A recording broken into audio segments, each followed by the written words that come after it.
자, 이번 시간 판례를 계속 봐야죠. 페이지 144페이지 의사와 표시의 불일치죠. 처음에 이제 진이 아닌 의사 표시라는 판례가 나오는데 일단 대단히 중요합니다. 일단 이런 말이 나오죠. 진이 아닌 의사 표의 진이란 진정으로 마음속에서 바라는 바가 아니라 특정한 내용의 의사 표시를 하고자 하는 생각, 다시 말하면 특정한 행위와 관련된 진위, 이런 표현을 쓰거든요. 따라서 강박에 의한 의사표시를 하면 강박을 이유로 취소할 수 있을지언정 강박 자체가 진이 아닌 의사표시로서 무효가 될 수는 없다는 것이 판례 입장이고요.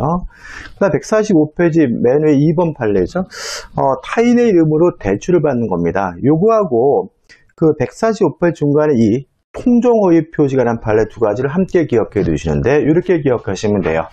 타인의 이름으로 대출을 받는 행위에 대하여 우리 판례는 첫째, 진이 아닌 의사표시는 없다. 두 번째, 다만 통정허위 표시로서는 무효다. 이렇게 기억하시기 바라고, 이 두 가지 판례는 모순되는 것이 아니라 관점을 달리하는 것이니까 기억해 두시고 답을 찾으시면 됩니다. 그 다음에 우측에 이제 4번 구체적인 예가 나오죠. 일단 1번인데, 자, 근로자들은 사직할 마음 없이 사직서를 냈습니다. 의사표시가 불일치됐고요. 알면서 했거든요. 따라서 근로자들의 그런 사직의 의사표시는 진이 아닌 의사표시예요. 근데 왜 그러냐면 회사가 시켜서거든요. 따라서 회사 상대방이 악이기 때문에 근로자의 사직서 제출 행위는 무효인 진이 아닌 의사표시다. 이 판례가 나와 있고요. 그 다음에 2번. 자, 우리가 공부하고 있는 이 민법은 개인과 개인 간의 관계, 사법적 법률 관계에서 적용되는 것이 원칙이고요. 국가와 개인 간의 공무원, 공법적 행위에 대해서는 민법 규정이 적용되지 않습니다. 따라서 양가리 요원 판례는 공무원의 사직서 제출 행위는 공법상 행위다. 따라서 진이 아닌 의사표시라는 민법 규정이 준용될 수가 없으므로 그냥 의사표시대로 바로 효과가 발생한다. 항상 유효다라는 판례가 나와 있으니까 꼭 기억해 두시기 바랍니다. 그 다음에 착오에 의한 의사표시죠. 의의가 나옵니다. 자, 의의는 결국 뭐냐면 이런 얘기거든요. 자, 착오라는 것은, 실수라는 것은 의사와 표시가 불일치됐음을 모르고 하는 거란 거죠. 따라서 146페이지 맨 위에 보시면 자, 이런 거는 착오가 아니라는 겁니다. 예를 들어서 이런 거죠. 자, 착오가 되려면 그린벨트가 해제될 줄 알았는데 해제가 안 됐다. 다시 말하면 해제가 안 된다는 사실을 몰랐다면 그것은 착오에 의한 의사표시가 될 수 있지만 그린벨트가 해제될 수도 있고 안 될 수도 있고 미필적이에요. 다만 해제되겠지라는 마음으로 의사를 표시했다면 그것은 진이 아닌, 착오에 의한 의사표시 될 수가 없다는 것이 우리 판례 입장입니다. 자, 146페이지 면에 판례 한번 읽어볼까요? 표의자가 행위를 할 당시 장래에 있을 어떤 사항의 발생이 미필적이면, 다시 말하면 그린벨트가 해제될 수도 있고 안 될 수도 있고 불확실하다는 거죠. 그 발생을 예기한데 지나지 않은 경우, 그렇지만 해제가 되겠지 예상한 것에 불과한 경우에는 표의자의 심리 상태와 인식과 그 대지 사실이 불일치가 있다고 할 수는 없어. 이를 착오로 다룰 수는 없다. 이게 판례 입장이죠. 다시 말하면 해제될 줄 알았는데 해제가 안 돼야 착오인 거고, 해제될 수도 있고 안 될 수도 있고 불확실하지만 해제되겠지라고 예상한 것은 착오가 될 수 없다는 것이 우리 판례 입장이라는 거 주의하시기 바랍니다. 그 다음에 양가를 위반해가지고, 자, 우리가 착오 문제는 현재 사실뿐만 아니라 미래에도 착오 문제가 발생할 수 있는 거죠. 특히 양도소득세가 부과 안 될 줄 알았어요. 근데 부과가 됐어요. 그러면 장래 사실이고 불확실한 거죠. 근데 부과가 안 될 줄 알았는데 부과됐다면 명백히 경제적 불이익이 있는 것이니까 그것도 중요 부분이고 착오 문제가 발생한다는 거죠. 다시 말하면 착오는 미래의 사실도 착오 문제가 될 수 있다는 거 주의하시기 바랍니다. 자, 다시 말하면 1번과 2번을 좀 구별해서 기억해 두시면 될 것 같아요. 그 다음에 이제 3번 해가지고 중요 부분이어야 착오를 이유로 취소할 수 있는데 중요 부분이 뭐냐 해가지고 두 가지 기준입니다. 표의자 입장에서도 중요할 뿐만 아니라 일반 입장에서 객관적으로도 중요해야 비로소 중요 부분이라는 것이 우리 판례 입장이고, 양거로 4번 판례 시험에 참 잘 나오죠. 자, 중대한 과실이 존재한다면 착오를 이유로 뭐 할 수 없죠? 취소할 수가 없습니다. 표의자는. 다만 표의자의 중대한 과실을 상대방이 이용에 처먹은 경우에는 착오를 이유로 취소가 가능하다는 것이 우리 판례 입장이라는 거 꼭 기억해 주시기 바라고요. 그다음 2번 동계착오에서 원칙과 나 유발된 동계착오 나오죠. 이거 헷갈리는 부분인데 이렇게 기억하시면 돼요. 자, 동계착오를 이유로 취소하기 위해서는, 착오 문제가 되기 위해서는 그 동기가 상대방에게 표시가 되면 된다.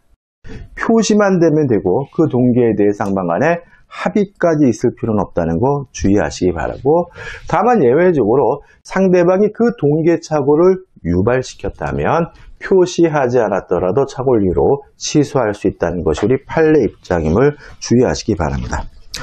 우측에 다 기타 판례가 나오는데, 자, 1번 판례는 공법상 행위의 경우에도 민법 규정에 적용되지 않으니까 공법상 행위를 착오를 이유로 뭐 할 수 없습니까? 취소할 수 없다는 거죠. 다시 말하면 상소 포기가 착오라 하더라도 소송행위죠. 공법상 행위죠. 공법상 행위는 착오를 이유로 취소할 수가 없고요. 그 다음에 양가리 2번인데, 자, 우리 민법은 화해계약은 원칙적으로 착오를 이유로 취소할 수 없다라고 규정을 두고 있거든요. 다만 예외적으로 분쟁 이외의 사항, 다른 말로 하면 당사자 자기가 한 사항에 대해서는 화해계약도 예외적으로 착오를 이유로 취소할 수 있다는 것이 우리 판례 입장입니다. 그 다음에 하자 있는 의사표시해 가지고 1. 사기에 의한 의사표시에서 양가로 1번, 이거는 결론을 기억하시면 되는데, 대형 백화점의 변칙 세일, 할인하지도 않으면서 할인한 것처럼 해서 물건을 판매했을 때 그것이 사기냐 문제에 대해서 우리 판례는 사기로 판단하고 있다는 거 주의하시기 바라고요. 그 다음에 양가로 2번 해가지고 자, 이런 얘기죠. 타인 소유물의 매매는 유효합니다. 다시 말하면 매도인 소유가 아닌 타인 소유물의 매매는 유효한 거거든요. 유효하다는 말은 남의 물건을 팔아먹을 수 있다는 얘기가 아니라 책임을 져야 된다는 의미에서 유효한 것이고, 만약 그것이 기망으로 판단된다면 뭐가 될 수 있죠? 사기가 될 수 있고 사기에 의한 의사표시로 취소할 수 있다는 판례입니다. 이렇게 기억하시면 되겠죠. 타인 소유물의 매매는 유효다. 따라서 타인 소유물의 매매, 지 것도 아닌데 팔겠다고 계약을 했다면 책임을 져야 되는 것이고, 일정한 요건을 갖추게 되면 상대방은 사기를 이유로 그 매매 계약을 취소할 수 있다라고 기억하시면 되겠죠. 그 다음 넘겨보시면 양가로 3번이죠. 자, 모든 기망이 사기인 것은 아니고 위법해야 사기인데, 위법이라는 것은 비난할 정도, 비난할 가능성이 존재해야 된다는 입장인 거거든요. 따라서 사회적으로 용인될 수 있는 과장 광고의 경우에는 사기가 될 수 없다는 내용이니까 한번 읽어보시기 바라고, 그 다음에 양가로 4번 해가지고 일단 두 가지 문제입니다. 침묵이 사기가 될 수 있느냐?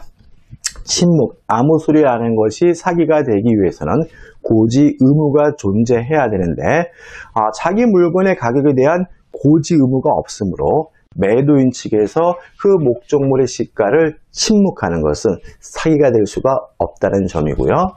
두 번째는 그 물건을 높은 가격을 부르는 것은 기망은 맞습니다. 그렇지만 위법할 수는 없기 때문에, 위법하진 않기 때문에 사기가 아니라는 판례입니다. 다시 말하면 물건을 파는 사람은 한 푼이라도 더 받으려고 하는 것이 뭐죠? 인지상정이고요. 따라서 자기가 팔고자 하는 가격보다 높은 가격을 부르는 것만으로는 위법한 기망이 될 수 없고 사기가 될 수 없다는 것이 우리 판례 입장인 거죠. 그 다음에 4번입니다. 제110조 제2항 소정에 제3자에 의한 기망이 나와 있는데, 자, 이런 거죠. 상대방이 아닌 제3자가 기망, 사기친 경우에는 상대방이 알았거나 알 수 있었을 경우에 취소할 수 있는 거죠. 이 제3자 개념에 대해서 우리 판례는 피용자, 본인의 피용자 직원인 경우에는 여기서 말하는 제3자이기 때문에 상대방이 알았거나 알 수 있어야지만 취소할 수 있다는 입장이고요. 이에 반해서 그 사람이 대리인으로 평가된다면 여기서 말하는 제3자가 아니기 때문에 대리인이 사기 강박을 한 경우에는 본인이 알았든 몰랐든 상관없이 취소할 수 있다는 판례니까 꼭 기억해 두시기 바랍니다. 그 다음 우측에 답번입니다. 사기에 의한 취소와 제3자의 범위인데 일단 사기 전후를 나누지 않겠다는 거예요. 취소 전. 그러니까 취소 전에 이해관계를 가졌든 취소 후에 이해관계를 가졌든 새롭게 이해관계를 가졌고 선이라면 제3자로서 보호받는다는 판례입니다. 다시 말하면 사기에 의한 의사표시를 했어요. 근데 취소하기 전에 새롭게 이해관계를 가진 사람뿐만 아니라 취소 후에 새롭게 이해관계를 가진 제3자도 선이라면 보호되어야 할 제3자라는 것이 우리 판례 입장인 거죠. 4번 타제대와의 관계 해가지고 1번 사기와 착오, 선택적 행사가 가능하다. 다시 말하면 사기를 당한 사람은 사기를 이유로 취소하거나 착오를 이유로 취소하거나 선택할 수가 있고요. 양가리 2번 사기와 하자담보책입니다. 자, 사기를 통해서 하자 있는 물건을 구입하게 된 경우에는 최근에 우리 판례가 일종의 변경인데 하자담보책을 묻거나 사기를 이유로 취소하거나 선택적으로 행사할 수 있다는 거 기억해 두시기 바라고, 또 하나 추가로 기억할 것은 착오와 하자담보 책임에 대해서도 선택적으로 행사할 수 있다는 것이 최근 판례 입장이라는 것도 같이 기억해 두시기 바랍니다. 다시 한번요. 사기를 통해서 하자 있는 물건을 구입한 경우에는 사기를 이유로 취소하거나 하자담보책을 묻거나 선택할 수가 있고요. 또 착오를 통해서 하자 있는 물건을 구입한 경우에도 착오를 이유로 취소하거나 하자담보책을 묻거나 선택할 수 있다는 것이 우리 판례 입장이라는 거 꼭 기억해 두시기 바랍니다. 자, 넘기시면 이제 강박에 의한 의사표시죠. 일단 의인 강박이 있었고 그 강박을 통해서 공포심을 느끼고 그 공포심에 기해서 일정한 의사표시라는 것이 뭐죠? 강박에 의한 의사표시다. 그럼 강박이 뭐냐? 해악의 고지인 거죠. 해악, 뭐 때려 죽이겠다, 불 지르겠다, 뭐 네가 부정한 행위를 했던 사실을 언론에 공표하겠다, 이렇게 해악을 고지하는 것이 강박입니다. 따라서 양가 1번에서 구체적 사례 1번에서 단순히 강력히 요구하는 것은 어떤 해악을 고지한 것이 아니니까 강박에 의한 의사표시 될 수가 없다는 판례가 나와 있고요. 근데 양가로 2번입니다. 자, 모든 강박이 다 강박에 의한 의사표시가 되는 것은 아니고 위법해야 되는데 위법성이 네 두 가지로 나누고 있는 거죠. 행위나 수단이 부당하다면 그것이 서로 정당한 이익을 취득할 목적이어도 위법하다는 입장이고요. 반대로 고소 고발과 같이 행위나 수단이 정당한 경우에도 부정한 이익을 취득할 목적이면 위법하다는 것이 우리 판례 입장임을 주의하시기 바랍니다. 그다음 다번이죠. 자, 강박에 의한 의사표시는 취소할 수 있어요. 일단은 유효하지만 취소할 수 있다는 거죠. 다만 그 강박이 너무 지나쳐가지고 의사결정의 자유가 완전 박탈된 상태로 평가된다면 그러한 의사표시는 의사무능력자와 다름이 없기 때문에 아예 무효가 된다는 것이 우리 판례 입장인 거죠. 자, 그럼 이렇게 되는 거죠. 자, 강박에 의한 의사표시는 취소할 수 있습니다. 다만 강박이 너무 지나쳐가지고 의사결정의 자유가 완전 박탈된 상태로 평가된다면 아예 그 의사표시는 무효가 된다는 것이 우리 판례 입장인 거죠. 그 다음에 4번 적용 범위죠. 공법상 행위에는 적용되지 않습니다. 따라서 공법상 행위, 소송 행위가 강박을 통해서 이루어졌다 하더라도 취소할 수 없다는 것이 우리 판례 입장이라는 것도 아울러 기억해 두시기 바랍니다. 자, 그 다음에 의사표시 효력 발생이죠. 자, 일단 도달의 의미죠. 자, 우리 민법은 의사표시는 도달하게 되면 효과가 생기는데 도달이 뭐냐?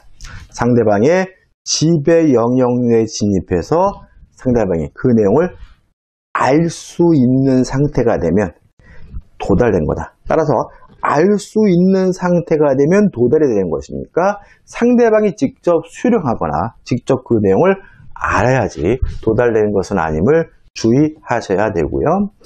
그 다음에 2번 의사표 효력 발생 정리해서 가번입니다. 자, 도달이 됐다는 이유로 의사표 효력이 발생한다면 상대방의 지배 영역 내에 진입하고 상대방이 요지 가능성 알 수 있는 상태가 돼야 되겠죠. 따라서 표의자가 옆에 보고 있다가 그 의사표시를, 그 통지서를 바로 회수해 버렸다면 상대방 입장에서는 읽어볼 틈이 없었죠. 알 수 있었을 상태가 없었기 때문에 도달되지 않는다는 것이 가번 판례고요. 그런 나번 판례는 상대방의 주소지가 아니라 동업자 주소지로 배달이 됐고요. 또 누군지 알 수 없는 사람이 받았거든요. 그러면 이거는 도달된 것이 아니라는 판례가 나와 있죠. 그 다음에 다번 판례입니다. 자, 우리 판례에 따른다면 내용 증명이나 등기우편이 발송이 됐다면 상당한 기간 내에 도달된 것으로 추정을 합니다. 그뿐만 아니라 그 내용 증명 우편이나 등기우편이 발송도 되고 반송도 되돌아오지도 않고 있다면 그때는 도달된 것으로 간주해 주고요. 이에 반해서 일반 우편, 보통 우편에 대해서는 도달에 대한 추정을 하지 않겠다는 판례가 나오니까 꼭 결론을 기억해 두셔야 되겠죠. 자, 이제 152페이지에 이제 뭐가 나오는 거죠? 대리가 나오네요. 자, 일단 1번 대리권에서 1, 현명주의 이런 말이 나오거든요. 일단 대리행위가 본인에게 효과가 발생하기 위해서는 자신이 대리인이라는 사실을 밝혀야 되는데 이걸 우리가 현명이라고 하고요. 이러한 현명하지 않아도 본인에게 효과가 기속되는 경우가 있는데 대표적으로 나죠. 상행이죠. 상행위의 경우에는 현명하지 않아도 본인에게 효과가 발생한다. 하나 더 기억할 것은 뭐냐면 부부간의 일상가사대리권이죠. 다시 말하면 계속적으로 반복적으로 이루어지는 상행위와 부부간의 일상가사대리권을 행사할 때는 현명할 필요가 없다라는 거 같이 기억해 두시기 바랍니다. 근데 양가를 이번해가지고 숙권행입니다. 숙권행의 무인성, 유인성에 관한 문제거든요. 자, 이런 거죠. 자, 갑이 을과 만나가지고 도박을 했고요. 갑이 도박 빚, 도박 채무를 예를 들어서 5천만 원을 지게 됐다. 근데 갚을 돈이 없어서 갑이 을에게 뭐가 했느냐면 내가 당장 너에게 줄 돈이 없어. 네가 이 건물을 내 대신 팔아가지고 5천만 원 받아가라. 해가지고 갑이 을에게 대리권을 주는 숙권 행위를 했고요. 그래서 채권자 을이 갑의 대리인으로서 병과 만나가지고 매매 계약을 하고 갑에서 병으로 이전 등기가 이루어졌을 때 이것을 어떻게 볼 것인가 이 문제죠. 자, 갑이 을에게 대리권을 주는 숙권행위를 한 이유는 도박 채무를 변제하기 위한 거고요. 이게 뭐죠? 기초적 내부죠. 내부관계에 따라서 기초적 내부관계는 반사회적 법률에서 무효인 거죠. 근데 문제는 우리 판례는 이런 기초적 내부관계가 반사회적이라는 이유로 무효가 되더라도 숙권행위에 영향을 주지 않는다라는 무인성을 취하고 있기 때문에 숙권행위는 무효가 아니라 유효한 것이고 따라서 그런 정당한 대리입니다. 따라서 병은 을과 매매 계약을 하고 이전 등기를 했다면 적법하게 소유권을 뭐 할 수 있어요? 취득할 수 있다는 것이 우리 판례 입장인 거죠. 다시 말하면 도박 채무를 변제하기 위해서 숙권행위를 했다면 무효인 것은 도박 채무를 변제하기로 한 것이 무효인 것이고 숙권행위는 무효가 아니라 유효하기 때문에 을은 정당한 대리인이고 적법한 대리권을 갖는다. 따라서 대리인과 매매 계약을 한 병은 이전 등기를 가졌다면 적법하게 소유권을 취득하게 된다는 것이 우리 판례 입장이라는 것까지 꼭 기억해 두시기 바랍니다. 자, 우측의 3번 대리권의 범위죠. 일단 우리가 기억할 것은 매도에 관한 수권이 있을 때 그 대리인이 무엇을 할 수 있느냐. 첫째, 매매계약 체결할 수 있을 뿐만 아니라 매매대금을 수령할 수도 있고요. 대금 지급 기한을 연기해 줄 수도 있다. 다만 일부든 전부든 그 매매대금을 면제 줄 수는 없고요. 또 취소 해지할 수는 없다. 만약에 대리인이 취소 해제하기 위해선 별도의 또 다른 수권이 필요하다라고 꼭 정리해 두시기 바랍니다. 4번 대리권의 남용이죠. 자, 대리권의 남용이라는 것은 뭐냐면 주어진 대리권 범위 내에서 대리행위를 했는데 본인을 위해서 대리행위를 한 것이 아니라 대리인 자신 또는 제3자 이익을 위해서 대리행위를 한 경우를 우리가 대리권 남용이라고 하고요. 이 대리권 남용에 대해서는 진이 아닌 의사표시를 한 민법 규정을 유추 적용해서 해결하는 것이 우리 판례 입장입니다. 따라서 대리권 남용은 원칙적으로 본인의 입장에서는 유효한 겁니다. 다만 상대방이 알았거나 알 수 있었으면 뭐가 되죠? 무효가 된다. 이렇게 기억하시면 되겠죠. 다시 말하면 대리인이 대리행위를 하긴 했는데 본인을 위해서 대리행위를 한 것이 아니라 자기 자신이나 제3자 이익을 위해서 대리행위를 한 경우 우리가 대리권 남용이라. 대리권 남용에 대해서는 진이 아닌 의사표시라는 민법 규정이 유추적입니다. 따라서 원칙적으로 유효하지만 상대방이 알았거나 알 수 있었으면 뭐가 되죠?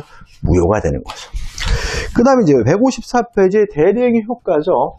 자, 대리인이 법률행위라면 요 매매계약 효과가 가득에 기속되는 거죠.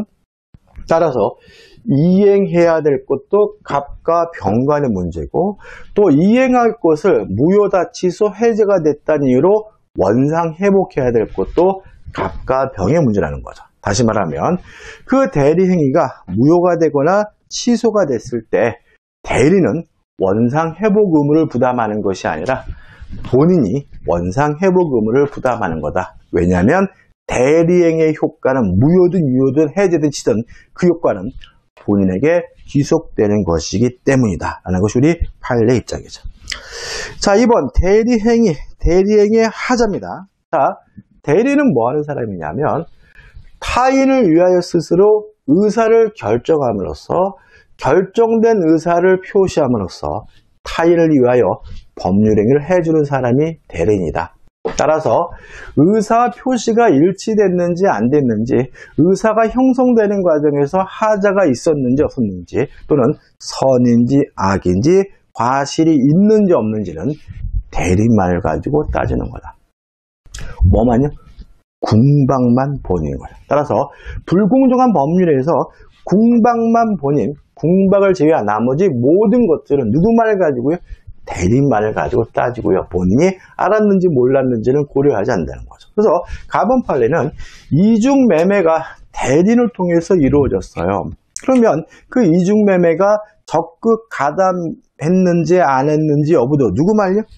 대리인만을 가지고 따지는 거다. 따라서 대리인이 적극 가담했다면 본인이 그 사실을 알았든 몰랐든 상관없이 반사배적 법률에서 무효가 된다는 것이 우리 판례 입장인 거죠. 그 다음 양거리 2번 자기행위 금지죠. 자, 우리 민법은 자기행위, 자기계약, 쌍방대리를 금지합니다. 다만 우리 민법은 어떻게 규정하고 있냐면 자기계약, 쌍방대리는 원칙적으로 금지가 되지만 본인의 승낙이 있거나 채무이행은 가능하다라고 되어 있거든요. 이거에 대해서 우리 판례는 본인의 승낙이 있거나 채무이행이 아니더라도 대리인의 재산을 본인에 증여하는 것처럼 본인에게 이익만을 주는 행위도 자기계약, 자기행위가 가능하다는 것이 우리 판례 입장이니까 꼭 기억해 두시기 바랍니다. 그 다음에 우측의 표현들이죠. 자, 의입니다. 시험에 참 잘 나옵니다. 자, 표현들은 뭐냐? 무권대리인데도 불구하고 특별히 예외적으로 본인이 책임을 져야 되는 책임을 져야 되는 무권대리를 우리가 표현대리를 한다. 따라서 표현대리는 무권대리의 일종이기 때문에 상대방이 유권대리임을 주장한다면 무권대리의 일종인 표현대리는 법원이 성립했는지 안 했는지를 고려해 줄 수가 없다는 것이 우리 판례 입장입니다. 다시 말하면 표현대리는 뭐 일종입니까? 무권대리의 일종인 거죠. 그 다음에 적용 범위 한번 보시면 될 것 같고 3번 대리권 수요의 표시에 대한 표현이죠. 자, 이런 얘기입니다. 자, 대리권 수요의 표시를 할 때 꼭 대리인이라는 명칭을 사용해야 되느냐? 그럴 필요는 없다. 대리인이라는 명칭을 사용하지 않았더라도 영업부장이다, 상무다, 전무와 같은 대리권의 존재를 추정할 수 있는 명칭을 사용하는 것만으로도 대리권 수요의 표시가 된다는 것이 우리 판례 입장이고요. 4번 권한을 넘은 표현들이죠. 자, 개념 뭔가요? 가지고 있는 권한을 넘었다는 거죠. 그럼 가지고 있는 권한, 기본 대리권이 존재해야 되는데 사실행위는 기본 대리권이 될 수가 없다는 거죠. 교재에 나와 있는 판례는 증권회사에 근무하는 투자 상담사 행위는 법률행위가 아니라 사실행위니까 그 행위가 권한을 넘는 표현들에 성립될 수 없다는 말이 나오고 있고요. 다만 기본 대리권이 있다면 뭐라도 상관이 없어요. 그래서 156페이지에 나와가지고 공법상 행위도 기본 대리권이 될 수 있다. 뭐라도 상관이 없어요. 뭐 등기 신청과 같은 공법상 대리권이든 또는 아니면 부부간의 일상가사 대리권이든 뭐라도 있기만 하면 그만인 거죠. 그 다음에 가지고 있는 권한을 넘어야 되는데 그것도 종류불문입니다. 다시 말하면 원래 가지고 있던 대리권과 실제 이루어진 행위가 유사하거나 비슷할 필요가 없고요. 전혀 이질적 행위라 하더라도 상관이 없다는 것이 우리 판례 입장임을 주의하시기 바라고 3번 정당한 이유가 존재해야 됩니다. 상대방에게. 그러면 상대방에게 정당한 이유가 존재해야 되는데 그 정당한 이유가 뭐냐? 선의 무과실이자. 그럼 언제 선의 무과실이냐? 대리 행위 시에 선의 무과실이다. 다시 말하면 상대방이 대리권이 있다고 믿을 만한 정당한 이유가 필요한데 그 정당한 이유란 상대방의 선의 무과실을 말하고요. 그 선의 무과실은 언제요? 대리 행위 시에 있어야 된다는 것이 우리 판례 입장임을 주의하시기 바랍니다. 자, 근데 문제가 되는 것은 뭐냐면 하단에 답원해가지고 다와 라번 판례가 나오거든요. 자, 이런 문제입니다. 자, 무권대리라는 것은 대리인이라고 현명을 했는데 대리권이 없는 게 무권대리죠. 따라서 무권대리가 되려면 표현대리가 되려면 대리인으로서 뭘 해야 되냐면 현명을 해야 되거든요. 근데 만약에 대리권이 없는 사람이 본인을 사칭하고 가정한 것이 현명이냐? 이 문제에 대해서 우리 판례는 대리권 없는 사람의 본인을 사칭하고 가정하는 것은 현명이 아니라는 것이 우리 판례 입장이죠. 따라서 매도에 관한 대리권이 없는 사람이 본인을 사칭 가정해서 물건을 팔아먹었다면 현명이 아니기 때문에 권한을 넘는 표현들이가 성립될 수 없다는 판례니까 답원만 정확하게 기억하시면 됩니다. 그 다음 우측에 관련 판례 교차례죠. 자, 유효해야 됩니다. 만약에 가번 강행복귀 위반으로서 무효라면 굳이 무권 대리니 표현 대리니 따질 필요가 없고요. 그 다음에 5번 해가지고 대리권이 소멸된 후에 표현 대리입니다. 있던 대리권이 소멸되고 상대방이 선의 무과실이면 대리권 소멸의 표현들이 되거든요. 근데 있던 대리권을 넘어서 하게 되면 이제는 권한을 넘는 표현들이 되는 거죠. 여섯 번째, 자, 표현들이 성립된다면 본인이 전적으로 책임을 져야 됩니다. 특히 상대방에게 과실이 있다는 이유로 상계, 깎을 수 없다는 것이 우리 판례 입장임을 주의하시기 바랍니다. 5번입니다. 자, 협의 무권대리죠. 무권대리 행위에 대해서 본인이 추인할 수 있는데 조건을 붙이거나 변경을 가한 추인은 상대방의 동의가 없는 한 무효가 되고요. 그 다음에 넘겨보시면 무권대리인과 거래한 상대방은 무권대리인에게 이행을 청구하거나 손해배상을 청구할 수가 있는데 이 무권대리인의 책임은 무과실 책임이다. 따라서 무권대리인에게 아무런 고의과실이 없더라도 상대방은 그 무권대리인에게 이행을 청구하거나 손해배상을 청구할 수가 있는데 그게 뭐냐? 상대방의 제3자의 위법한 기망행위로 인해서 대리인이 자신에게 대리권이 있다고 믿은 것에 대해서 선이고 무과실이라도 상대방은 그 대리인에게 이행을 청구하거나 손해배상을 청구할 수 있다는 판례가 나왔으니까 꼭 기억해 두셔야 되겠죠. 그 다음에 이제 답은 무권 대리 행위에 대한 무권 대리인 책임 해가지고 복잡하게 나와 있지만 무권 대리인과 거래한 상대방은 이행을 청구할 수도 있고 손해배상을 청구할 수도 있고 선택할 수가 있고 손해배상은 이행이익배상이다라는 걸 기억해 두시고 한번 쭉 읽어보시기 바랐고 마지막으로 무권대리 상속이다. 무권대리인이 본인의 법적 지위를 상속받은 경우에는 신의칙상 인정되는 금반원의 원칙 때문에 무효를 주장하거나 아니면 주인을 거절할 수 없다는 것이 우리 판례 입장이라는 것까지 꼭 기억해 두시기 바랍니다. 자, 이번 시간 여기까지 하고요. 다음 시간에 제8장 법률행위의 무효로 들어가도록 하겠습니다.